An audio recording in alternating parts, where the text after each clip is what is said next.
Fourth class 8th lesson barrister పార్వతీశంలోని పదాలు అర్థాలు. కాపుర స్థలం నివాసం ఉండే చోటు. 5వ ఫారం 10వ తరగతి. హితోపదేశం మేలు చేసే మాట చెప్పడం. బారిస్టరు ఇంగ్లాండ్లో న్యాయశాస్త్రం చదువుకున్నవాడు. సామాగ్రి సామాన్లు వస్తువులు.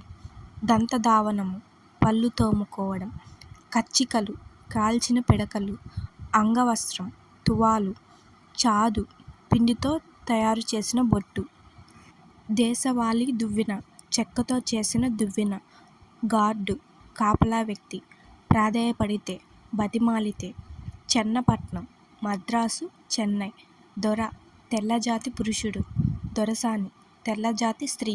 బస తాత్కాలిక నివాసం. బంట్రోతు సేవకుడు. స్టీమరు ఆవిరితో నడిచే పెద్ద నావ. అంతరిక్ష మార్గం ఆకాశం వైపు. Please subscribe to my channel.